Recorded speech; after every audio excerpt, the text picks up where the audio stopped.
Assalamualaikum warahmatullahi wabarakatuh. Kami kelompok 5 pengembangan kurikulum yang beranggotakan saya sendiri Mujita Ade Arlianti dan rekan saya Rohmat Nur Alifuddin akan menjelaskan mengenai prinsip pengembangan kurikulum PAI.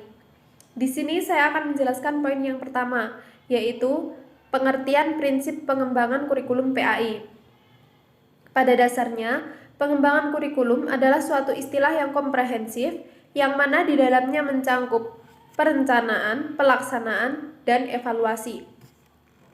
Dalam kegiatan pengembangan kurikulum memerlukan prinsip-prinsip yang harus diperhatikan dan dipatuhi. Kurikulum sebagai suatu komponen pendidikan yang sangat berperan dalam menghantarkan tujuan pendidikan. Dengan demikian, pengembangan kurikulum merupakan suatu kekuatan utama yang mempengaruhi dan membentuk proses pembelajaran. Untuk itu, diperlukan dasar bagi penyusunan kurikulum, yaitu yang pertama, dasar psikologis digunakan untuk memenuhi dan mengetahui kemampuan yang diperoleh dan kebutuhan peserta didik. Yang kedua, dasar sosiologis digunakan untuk memenuhi tuntutan masyarakat terhadap pendidikan. Yang ketiga, dasar filosofis digunakan untuk mengetahui nilai yang akan dicapai. Untuk poin yang selanjutnya akan dijelaskan oleh rekan saya, yaitu Rohmat Nur Alifuddin. Macam-macam prinsip pengembangan kurikulum pendidikan agama Islam. Prinsip-prinsip yang harus menjadi acuan pengembangan kurikulum dalam pendidikan Islam meliputi beberapa hal sebagai berikut. Yang pertama, berorientasi pada Islam, termasuk pada ajaran dan nilai-nilainya. Yang kedua, prinsip menyeluruh atau universal, yaitu muatan kurikulum hendaknya berlaku secara menyeluruh. Ketiga, prinsip keseimbangan, yaitu muatan kurikulum hendaknya memuat ilmu pengetahuan dalam aktivitas belajar secara berkesinambungan pada jenjang pendidikan yang ditawarkan. Yang keempat, prinsip-prinsip interaksi antara kebutuhan peserta didik, pendidik, dan masyarakat.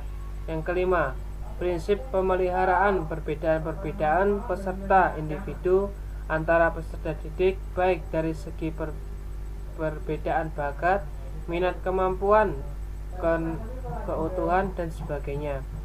Yang keenam, prinsip perkembangan dan perubahan sesuai dengan tuntutan yang ada dengan tidak mengabaikan nilai-nilai absolut atau ilahiyah.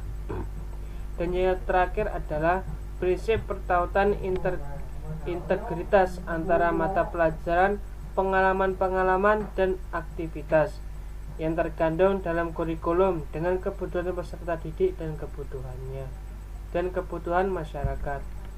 Untuk melengkapi prinsip-prinsip di atas, prinsip-prinsip menurut Al-Syaibani, ada baiknya kita melihat prinsip kurikulum yang ditawarkan oleh Zakiyah Darajat sebagai berikut.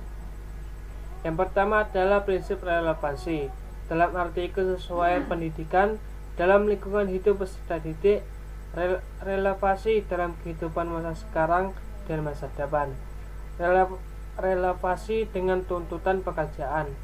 Yang kedua, prinsip efektivitas, yaitu efektivitas kegiatan belajar mengajar. Yang ketiga, prinsip efisiensi, baik dari segi waktu, tenaga, dan biaya. Dan yang terakhir, prinsip fleksibilitas, yaitu adanya ruang gerak yang memberikan sedikit kebebasan dalam bertindak, baik yang berorientasi pada fleksibilitas pemilihan program pendidikan maupun dalam mengembangkan program pengajaran. Prinsip pengembangan kurikulum pendidikan agama Islam dalam penerapannya perlu memperhatikan hal berikut, seperti yang pertama, tidak menyalahi fitrah manusia. Yang kedua, sesuai dengan tujuan pendidikan agama Islam, yaitu sebagai upaya mendekatkan diri dan beribadah kepada Allah SWT dengan penuh ketakwaan dan keikhlasan, dan disertai dengan mengamalkan sunnah-sunnah baginda Nabi SAW. Yang ketiga, sesuai dengan tingkat dan perkembangan peserta didik.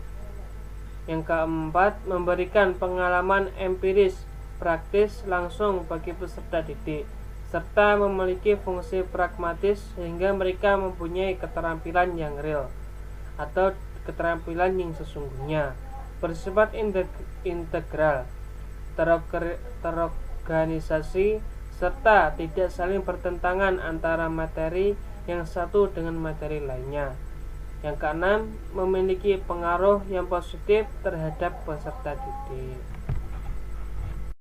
Untuk poin yang selanjutnya adalah pengembangan kurikulum PAI dalam meningkatkan minat dan bakat. Kegiatan pengembangan kurikulum PAI ditujukan untuk membantu peserta didik dalam mengaktualisasikan dirinya dengan mengembangkan minat dan bakat yang dimiliki untuk menjadi pribadi yang seimbang antara jasmani dan rohani.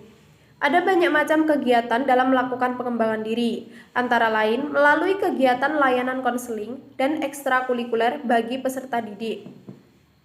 Melalui layanan konseling, peserta didik dapat diarahkan kepada apa yang menjadi minat dan sesuai dengan bakat yang dimiliki. Dalam melakukan pengembangan diri bagi peserta didik, konselor, ataupun tenaga kependidikan, hendaknya memperhatikan kebutuhan-kebutuhan para peserta didik, sehingga mudah untuk diarahkan dan ditingkatkan dengan melakukan kegiatan-kegiatan yang sesuai dengan kebutuhannya. Adapun pengembangan kurikulum dalam hal ekstrakurikuler. Di sini banyak ekstrakurikuler yang sangat menjalurkan peserta didik kepada apa yang menjadi minat dan menjadi bakat. Untuk itu, pengembangan kurikulum PAI sangatlah penting dalam meningkatkan dan mengembangkan minat bakat dari peserta didik. Mungkin sekian dari kami, apabila ada kurang lebihnya kami mohon maaf. Sekian, wassalamualaikum warahmatullahi wabarakatuh.